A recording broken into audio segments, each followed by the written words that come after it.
Hey guys, it's History Behind the Warrior, and welcome to another Dragon Ball FighterZ video. Now today we're going to talk about a really crazy leak that turned up yesterday about Android 21. And really, I haven't seen anyone talk about it, so I figured I'd bring this to the forefront. Now yesterday, there was a leak of a new character in the game for Dragon Ball FighterZ, and to no one's surprise, it was Android 21. But what we didn't expect is quite the form she has taken as a playable character. Instead of the innocent and very kind of sexy scientist look she did have, she basically takes on the same form. You just switch out the scientist uniform for the Majin form, and yeah, that's basically Android 21. But in all seriousness here, she has a monstrous Majin form, which does make her look very different from her human counterpart, as it's more or less an entire rehaul of her appearance. So I'm here today to kind of theorize on how we got from this to this, and how does this really make sense? Because we won't be able to play as normal Android 21, but instead the Majin form of her. Well, from what we know of Android 21 is that, well, obviously she isn't entirely a human. She's just as smart as Dr. Gero and does have a very deceptive streak on her. As in early snippets of the story, we see her interacting with characters like Goku and Krillin, acting very innocent and kind of coy, as she's obviously putting a plan together that benefits her. Now, as to what this plan is something we don't quite know. What we have seen of her is that she somehow managed to bring a lot of the iconic fighters from Z into this spin-off super timeline, and along with that she has her own clone army consisting of the heroes and villains of the series. But what exactly is her plan? Well, it seems like she's been using this clone army to defeat Z fighters as she wishes to absorb them in a certain way. You see, I believe that Android 21 is based very heavily off Cell's genetic makeup, in the sense that she has to consume individuals so she can become stronger. And I know this might sound ridiculous, but it does in fact make sense here. Cell was designed by Dr. Gero to somewhat be the perfect being, and could obtain perfection by absorbing the likes of Android 18 and 17.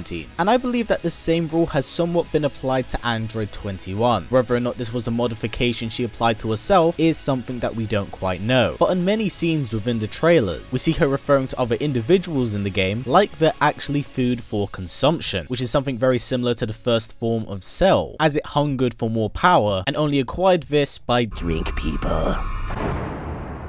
Yeah, that. So it would make sense to have this kind of thing applied to Android 21. Now, in saying that, how does she exactly acquire this form? Well, I personally believe that this isn't something she actually has had in her pocket, so she can't flick it on and off. I believe this is a form she acquires at the very end of the game, when her plan has fallen apart and she's backed up against the wall. Now, with no other options, I see her consuming Kid Buu as last resort to overpower her opponents. Of course, since they are saving the Super Saiyan Blue forms as unlockables at the end of the story, it will most likely be these two forms along with Majin Android 21 as the final battle in the game's story mode. Now, from early in-game images we actually see of her, after turning into this Majin form, she takes on their characteristics in the sense that she can actually turn the opponent into a cupcake, eat them, and actually take one of their moves. And in one of the early promo pictures, we can actually see her using Solar Flare. So Android 21 is really shaping up to be quite a mysterious and very interesting individual, seeming to have dabbled in and taken different aspects from different arcs of Dragon Ball Z. She seems like an amalgamation of different characters within the series, which could lead to her not only absorbing Kid Buu, but maybe even Frieza, as we do see that she does have a tail, and I'm pretty sure the other versions of Majin Buu we've seen haven't actually had a tail. Plus, again, in promo pictures, we've seen her perform a move that is very similar to Frieza's Death Ball, so Kid Buu might not be the only victim here to in fact be consumed by her. Then again, with the access to the clone army she has, she really kind of does have the ability to pick and choose what she wants. But that's really everything we know about Android 21 here, and like I said, she looks like she's going to be a very interesting villain for the story mode of FighterZ. Now, what do you guys personally think about this new Android 21 Majin form? Would you actually like her scientist form, or are you very happy with this one? Please comment down below. Now, before this video wraps up guys, if possible, let's try getting it to about 500 likes, as it's a great way of supporting this channel since YouTube's ad system is broken as hell. So by giving it a thumbs up, it helps out a ton. And if you want to go the extra step, we also have a Patreon set up, and a link for that will be down in the description below. Anyway guys, as always, please comment, like, subscribe, and share this video with everyone you know. Please take care, and I'll see you all next time.